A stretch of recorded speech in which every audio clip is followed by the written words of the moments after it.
All right, so I think I'm going to get started. Um,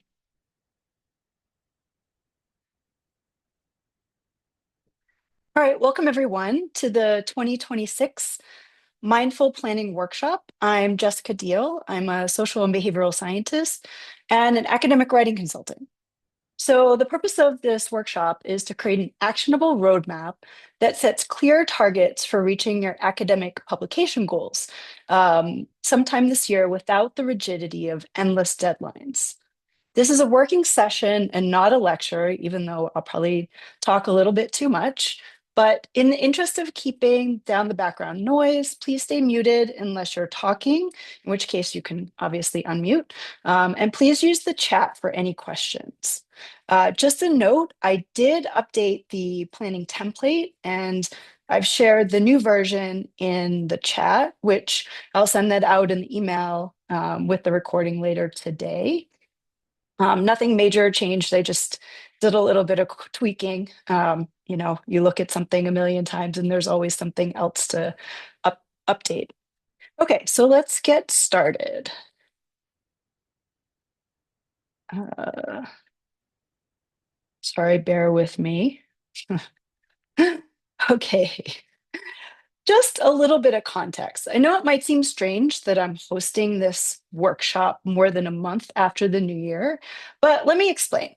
So the new year ushers in expectations that will change our habits, get organized, finally do that thing, and publish it. I don't know about you, but this year feels a little different to me. It's been a slow start. And it's not because I have two papers out for review and I'm in that sort of weird waiting period, a time when I should be starting a new paper, but I seriously don't have the motivation at the moment. This slow start also doesn't seem to be because I'm still adjusting to the seasons in Denver, Colorado, where it's cold and dark and there are long days in February, which is a huge transition after living in Singapore for more than a decade, where the sun shines year round.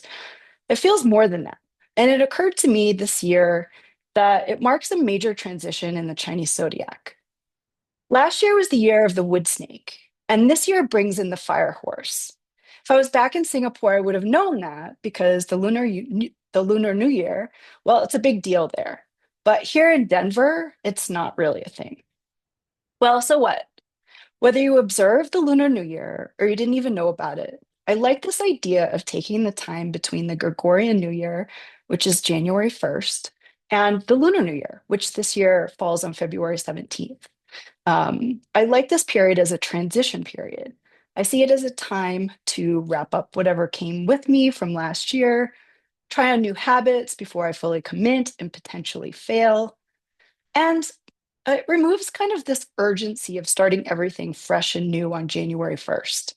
It gives me some space to decide what needs to move forward and what 10% maybe needs to change to keep me moving forward to my next goal and life stage. So, before we get started with planning, I want to talk about this astrological transition from snake to horse.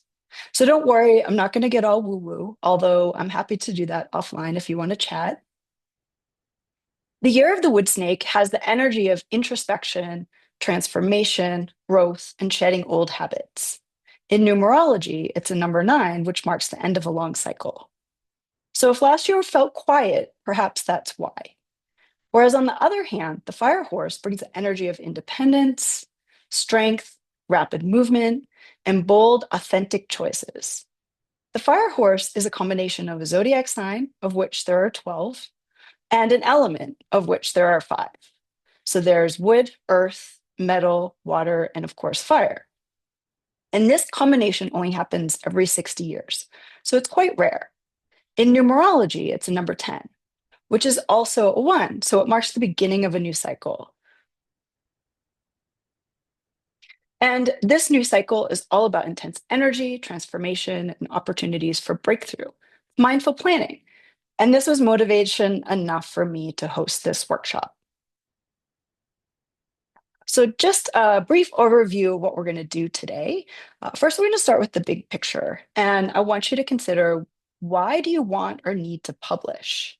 We're going to spend a few minutes thinking about that. And then if we want to share in the chat, that would be great. Then we're going to move on to defining minimum and aspirational goals. And these are kind of like guide rails so that you can be a little bit flexible of what comes up this year and what you want to accomplish. Then we're going to get into the mindful planning and lay out a timeline. And so if you're just joining, I did update the spreadsheet and you can find it in the chat. I'll go ahead and email it out as well later today when after I extract the video recording and deal with technical, all the technical stuff. And then finally, we're going to talk about some next steps and how to stay accountable. Finally, we'll end with a Q&A. Of course, you can always ask questions in the meantime. But in any case, let's continue on. A little bit about me, since we might be meeting for the first time. Here is sort of a little bit about my background. I'm not going to go through it. You can peruse it. Oops. But suffice it to say, I'm really curious to know how many of you have a research project sitting on your computer right now that you know should be published, but somehow it just isn't getting there? Well, I get it. I've been there. So, a little bit about my background. After graduating from the University of Colorado, I ended up being hired at the National University of Singapore as an assistant professor in the School of Design and Environment, mainly because I had a publication track record, which previous hires had lacked, and they needed tenurable faculty. After 7 years at NUS, I was at a crossroads. Apply for tenure or step away. I know that seems like a long period of time, but remember, this was over COVID. So all of our tenure timelines got extended. And that gave me time to really think about if this was what I wanted to be doing. So I love teaching and I love research, but I realized that Denver was calling me back. And it was time to realign with my life goals and passions. So I left academia. But I still write journal papers. And in fact, I currently have 2 papers under final review. And I'm sitting on an invitation to write and submit a new paper with an open access waiver if I can get it completed by the deadline. I also review manuscripts, more than 100 at this point. I get lots of invitations and accept a few every month. And I help others navigate their academic path. What I know one of the biggest hurdles is for grad students and early career faculty, even well established scientists, is that getting published is hard. Too often, academics spend years entrenched in research only to hit the publish or perish phase at the last minute. And that creates a culture of anxiety that can turn writing into procrastination. But guess what? It really doesn't have to be that way. I'm a teacher, a writer, and a social scientist, and I'm here to help you develop the tools and skills and confidence you need to get your research published. So that's what we're going to get on track with today. I'm here to help you, and I hope you hear me that publishing doesn't have to be painful, and you don't need to figure it out alone. And your research, at whatever stage it's at, is publishable. As long as your methods are rigorous and your data are sound, you can get published. I've built tools and frameworks and support specifically designed to help you move from someday I'll publish to it's submitted. And this workshop is the first step towards that goal. So now I've told you a little bit about me. I'm curious about who are you? And so basically, if you're a social or environmental scientist who wants to publish in a peer-reviewed journal, this is the place for you. And you could be an early career researcher. Maybe you finished your data collection, but struggle to frame your research clearly and organize it into a publishable paper. Or you might be an interdisciplinary scholar. You work across disciplines or use qualitative mixed methods and need guidance, structuring complex, multifaceted research. Hello, been there. Or an overwhelmed grad student, also been there. You're juggling coursework, teaching your thesis. You're not sure where to even start without turning your research, into a journal paper. And here's a kicker: even though we're assigned mentors as grad students, no one ever actually teaches you how to write a journal paper. There's this thought that you'll just learn through osmosis, and that's not always helpful. Um, on the other hand, you might be outside academia. You might be a community-based practitioner. You work at an NGO or a government agency or in consulting, but you want to publish your case studies, interventions, or practice-based research. On the other hand, you could be a non-native English speaker. You're brilliant at your research, but writing for English language journals feels like an extra hurdle, and you need strategies that work for you. So, despite potentially being published prolifically, this is a new area, um, a new challenge area.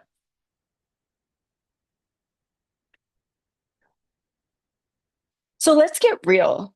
Today the stakes are higher than ever. We're living in a moment of political upheaval and misinformation. Independent research matters more than ever. This is something that I'm really passionate about. Your voice matters. And at the same time, it's both easier and more difficult to publish today. There are more journals, but bias persists. In fact, this is something that I wrote about in my blog this month. In fact, I had so much to say, I made it a two-part series uh, titled Bias in Academic Publishing. Are we climbing the academic tower or reinforcing the pipeline of privilege? So please check it out. I'll share the link with you in the chat later.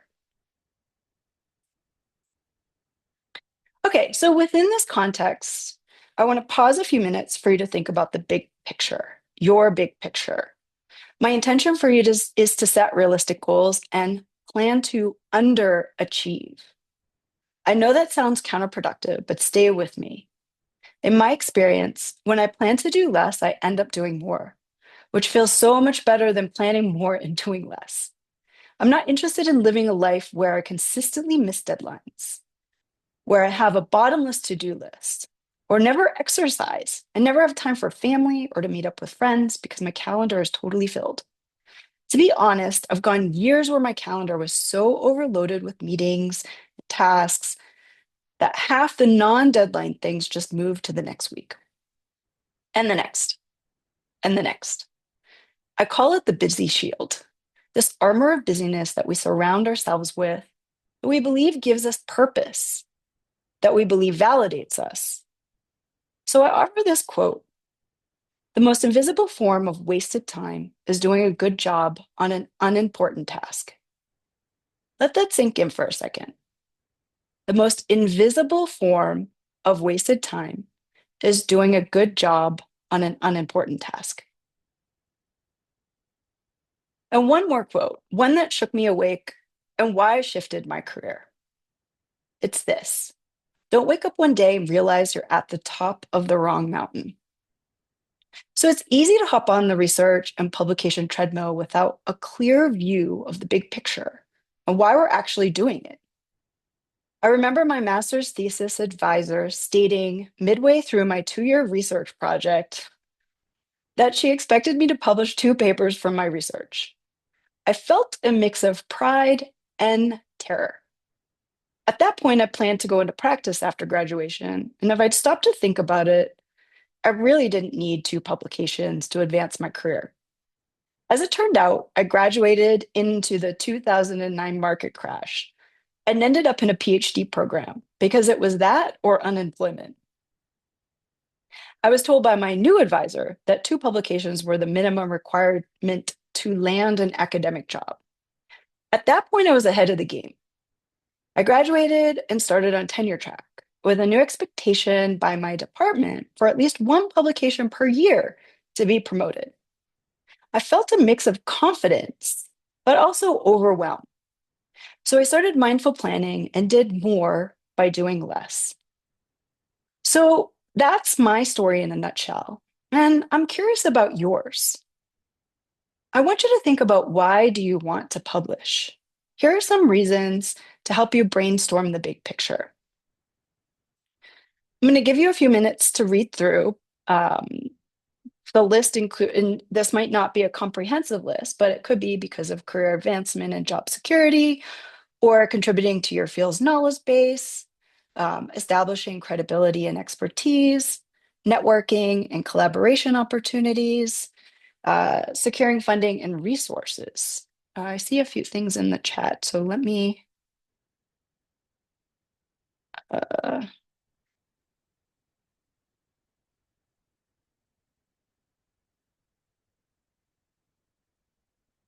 Oh, great. Okay.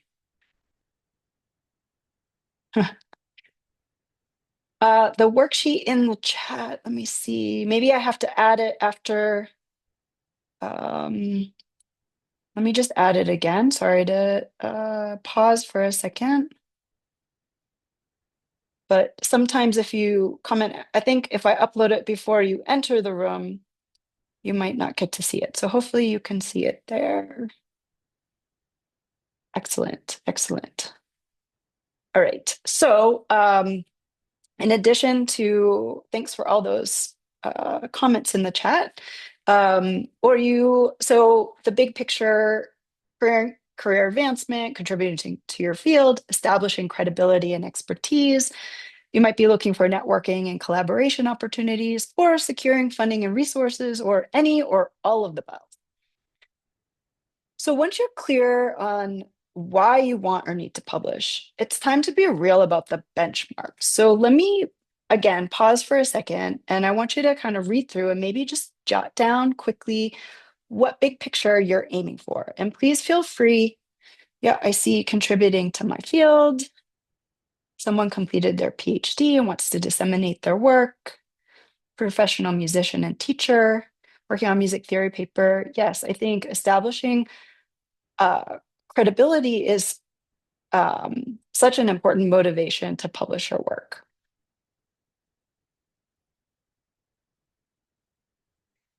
Okay, so once you're clear, as I said, it's time to be real about benchmarks.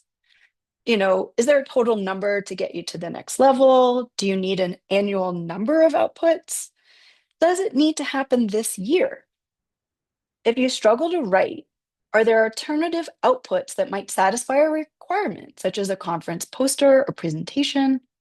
Keep in mind that peer-reviewed journal publication is the gold standard when it comes to scientific outputs. But book chapters, reports, exhibitions, conferences, all of those are proof of your expertise. And some disciplines weigh them similar to a peer-reviewed journal paper.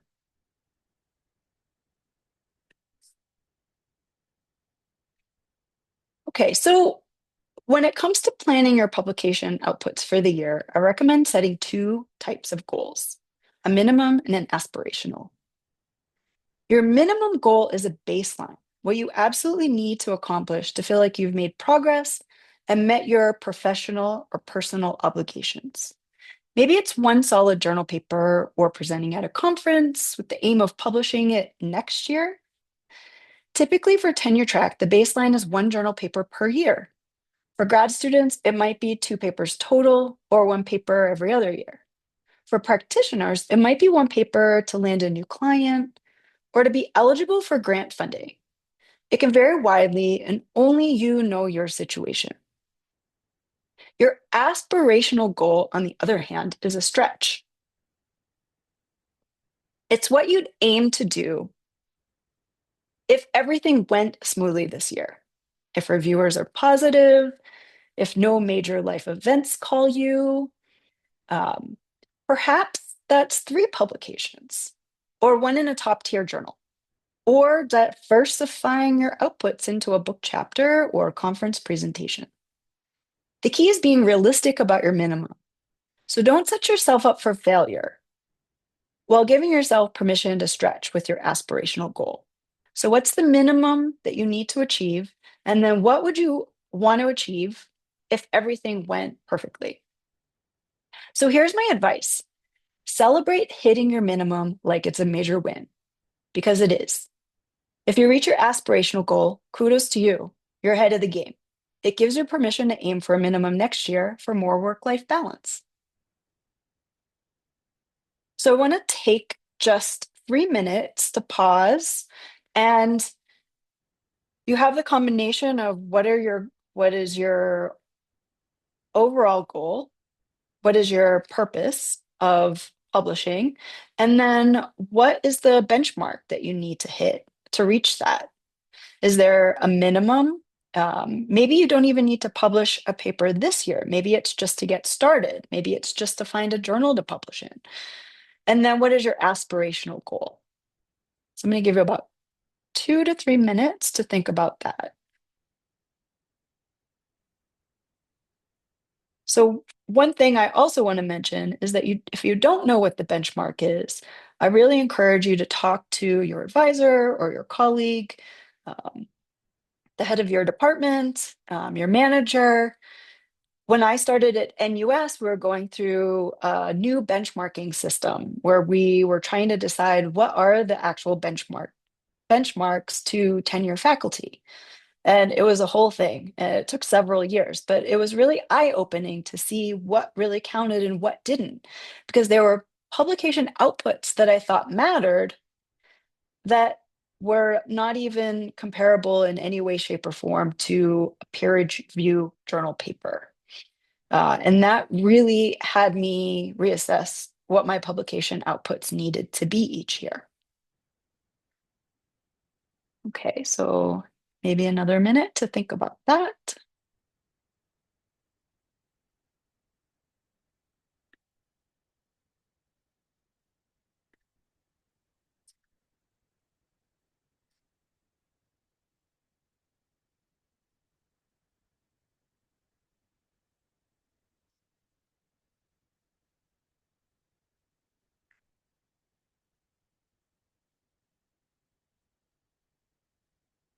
Okay, I think we'll move on to the main part of this workshop. It's time to get into the details without getting too detailed. The objective of mindful planning is to create an actionable roadmap that sets clear targets without the rigidity of endless deadlines.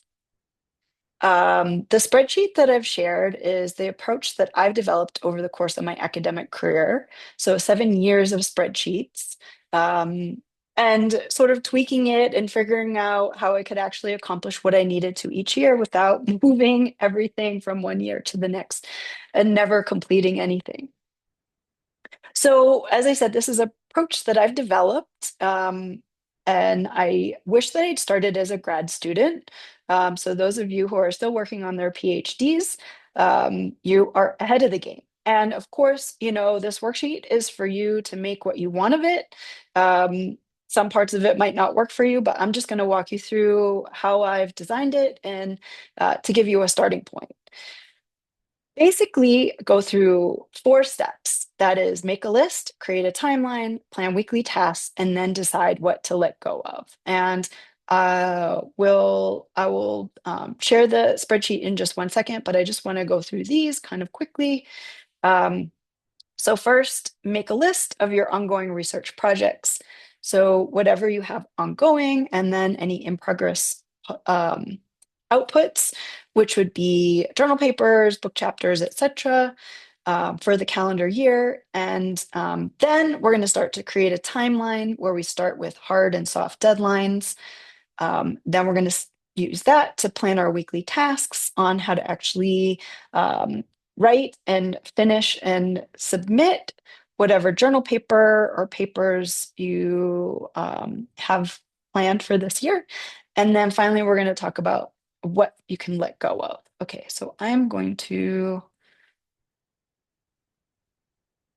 stop share and switch to this here. Okay, so this is just a slightly revised version of what I had sent to you previously. I've added a few things. First of all, notably, at the bottom of the spreadsheet, I added some notes based on the things that we worked on this workshop already. It's good to kind of remind yourself, why do you want to publish? What are the benchmarks, minimum goals, and aspirational goals? So you can park those right here just so that they're visible for you whenever you want them. Okay, so basically the first part of this is to make a list of your projects and then publication outputs that you plan for the year.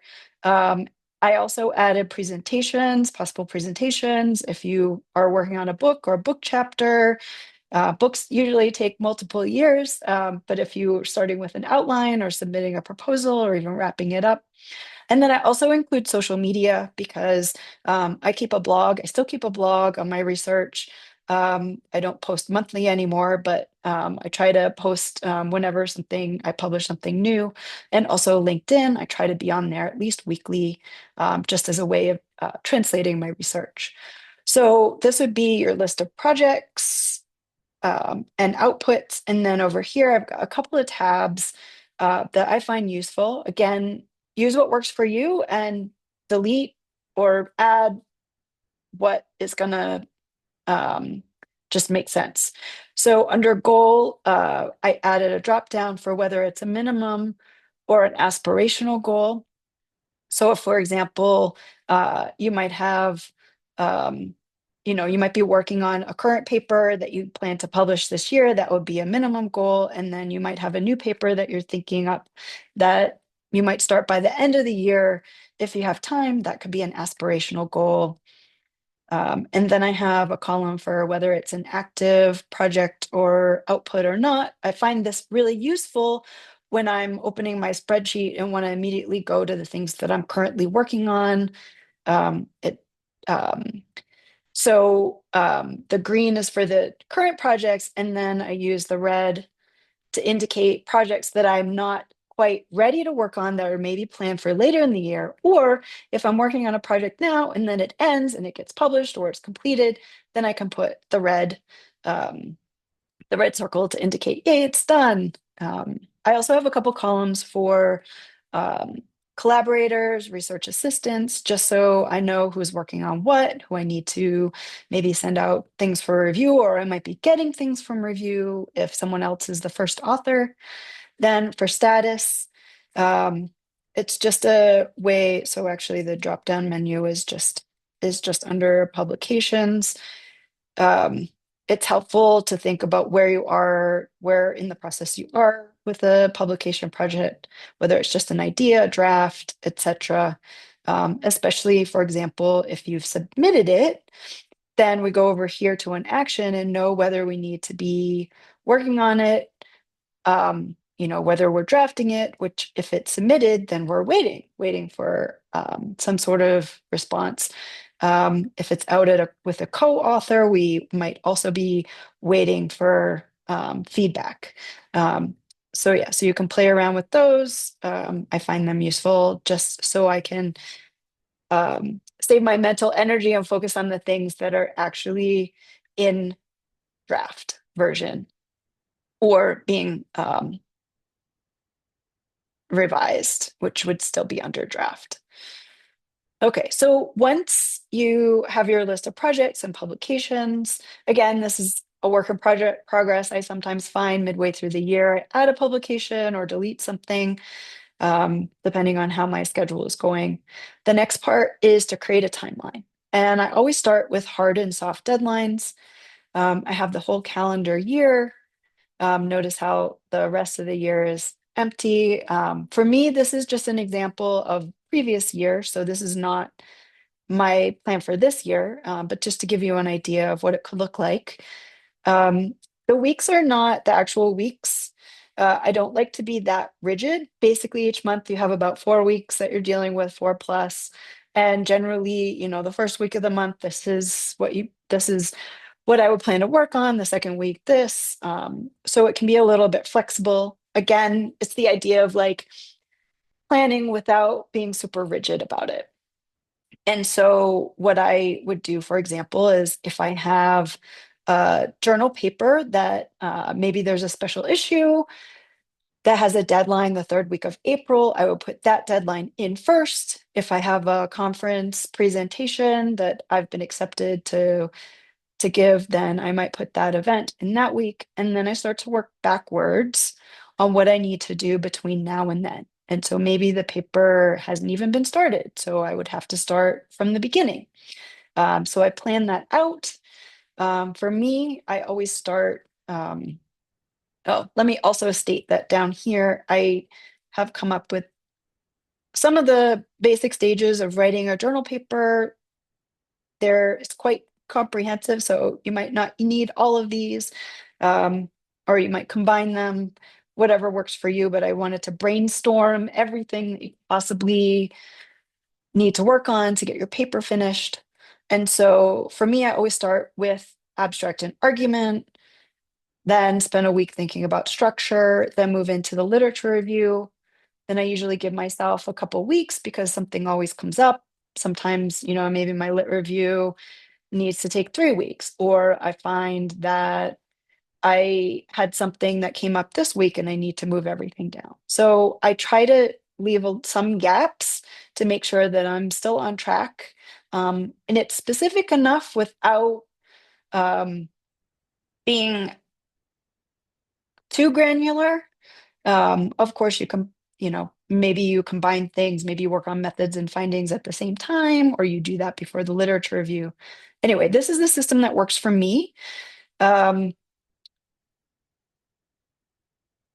it also gives me an idea of like, okay, at the beginning of this week, I know I need to work on my discussion section.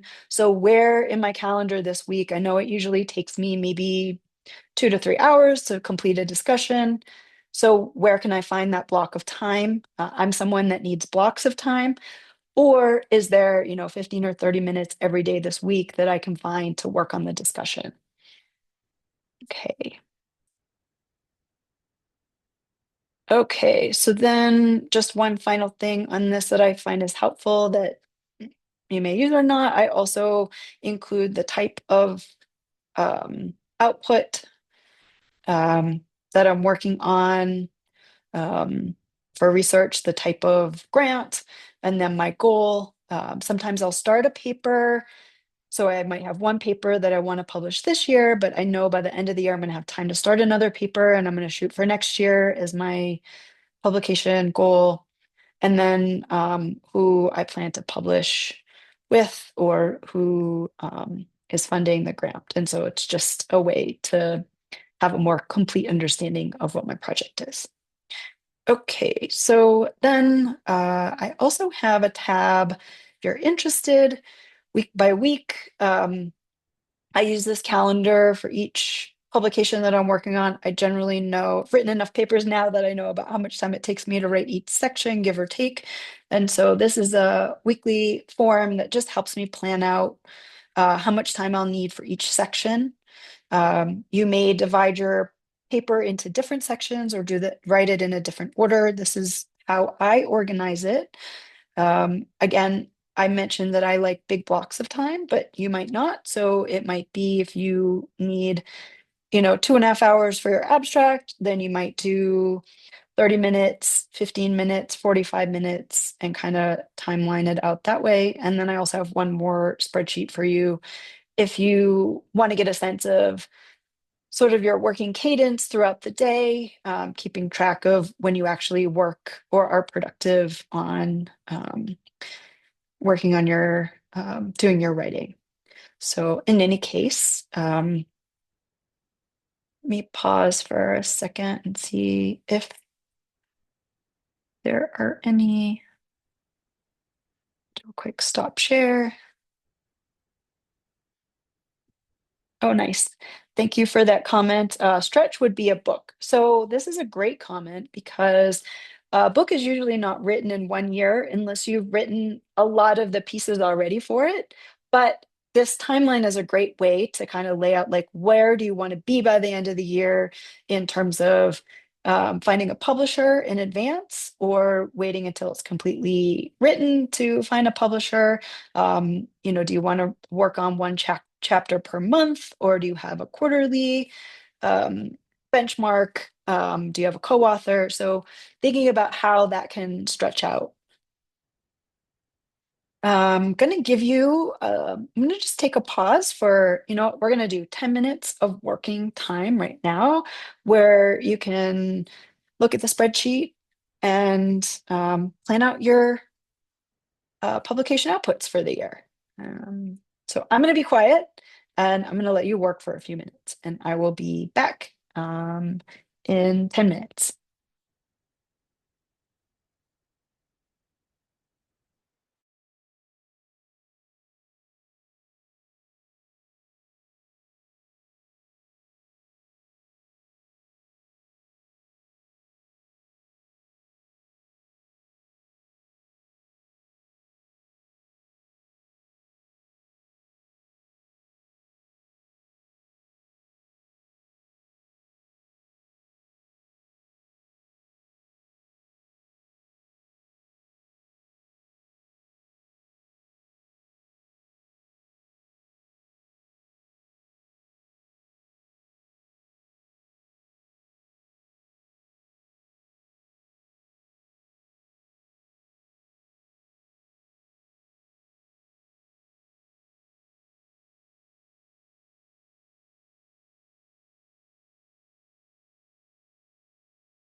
Whoops.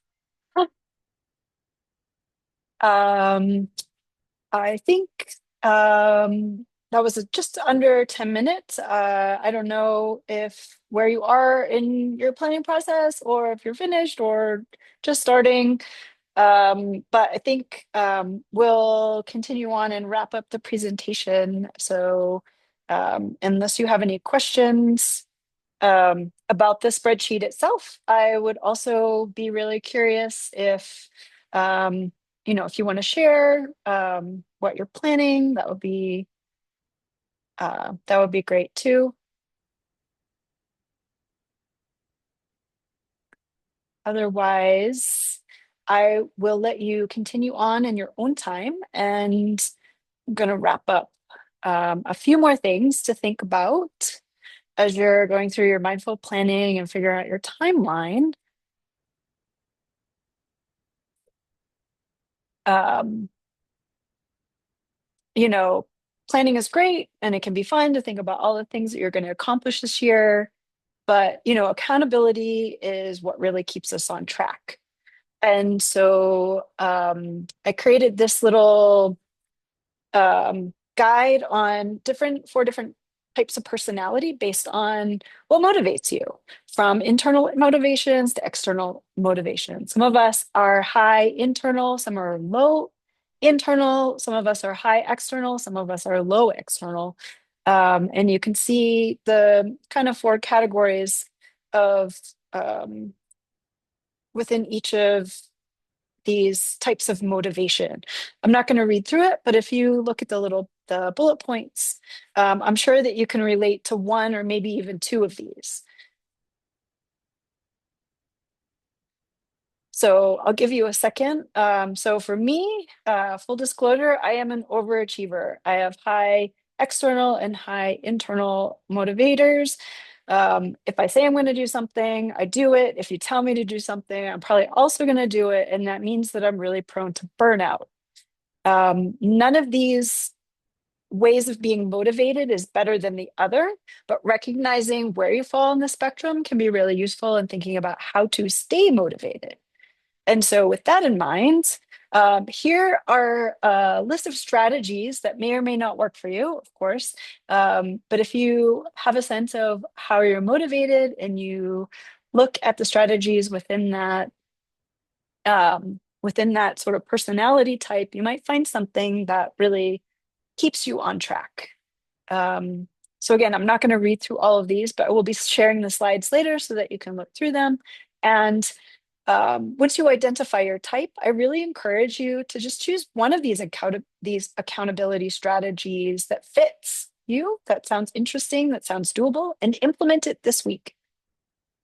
Um, so as we transition into this Lunar New Year over the next week and in through the third week of February, think about what's holding you back and think about how you can move forward with more clarity.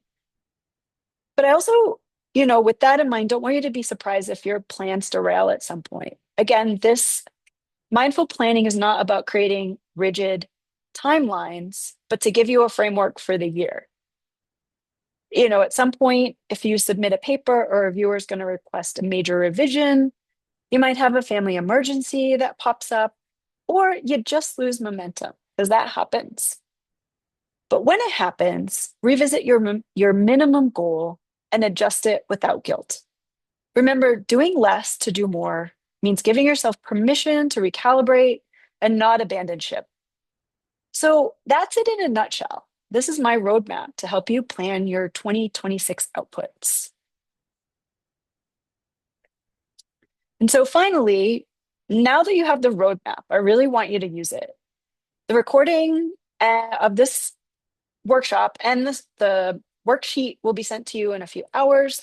And I'm here to support you in whatever way you think is useful. I offer 3 free 30-minute consultations, whatever you're stuck on, whether it's something specific in a paper you're working on, you want some line editing, or if you want to brainstorm a new paper, or you want a framework for a specific project, or you just want to chat. I've I may not have the experience, but I have seen the experience. Um, and I'm here to help you get through it because even though we all feel like we're sitting in silos as academics, we really aren't. We're contributing to the scientific discourse, the bigger conversation. And so I want to help you plug into that. So let's make 2026 the year that you publish it. Finally, I want you to look to your inbox because I have a special offer. It's a planning, this this planning workshop complements my essential 10-week workshop called Draft It, which is a self-paced tutorial to get your journal paper from abstract to conclusion.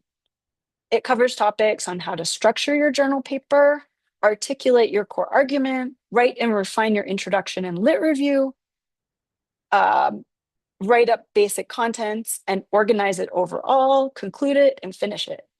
But I want to point out that I really go beyond the standard IMRAD content. So IMRAD is the acronym that we use for standard journal paper sections that include the introduction, the methods, the results, and discussion. Really, Draft It helps you tackle the two most fundamental, essential, critical elements of what elevate a research report into a publishable journal paper. And that is clearly articulated core argument and the structure that supports your entire paper. And so these are the two main reasons that papers get rejected. And I have to say, the majority of the papers that I review, that's the first thing I notice is missing. So if you're ready to publish it, register for Draft It. You have unlimited access, so you can start anytime, now, next month, or next year. So don't get me wrong. I am selling something, but I truly believe that your voice matters. And I'm here to help you figure out whatever your unique challenges are to getting published. So I offer a lot of free things. I continually create new content and try to think of the different ways that academics and those who want to write academic papers may be blocked or challenged. Um, I do a monthly blog. I do free tutorials. You can find them on YouTube or the Publish It website. But I also have to pay my bills. That's the reality. This is a full-time job for me. So I offer both free and paid services. But I encourage you to find whatever is useful for your journey. And as long as you're getting published, I'm happy. Um, I also encourage you to join the Free Watering Hole, which is a community discussion board that I've just launched. I put up a weekly writing spark just to get the juices flowing. It's a community discussion board and a supportive space where academics at all stages, from new grad students to seasoned researchers, can ask questions and share advice and navigate the publishing journey. Oh, why is my timer going off again? Sorry about that. Um, and of course, as I said, I'm always available if you need some motivation. So finally, I just want to ask if there are any final questions or comments. Hopefully, I've given you a lot to think about, but not overwhelm you. And if you do update the spreadsheet, I'd be really curious to see what works better for you. So please share, keep in touch. And I want to thank you sincerely for joining this workshop. I do really hope it was useful. Check out my monthly blog and the tutorial videos that I post. And be sure to subscribe because I upload new content monthly. Finally, each of you truly are my motivation for doing this kind of work. You are my motivation, my external motivation. And I really wish you inspired writing. So thank you so much for joining this planning workshop. And I look forward to hearing if it was helpful. And, you know, when you hit your minimum goals this year, let me know, reach out. Thanks a lot. I'm going to stop the recording and see you in the future.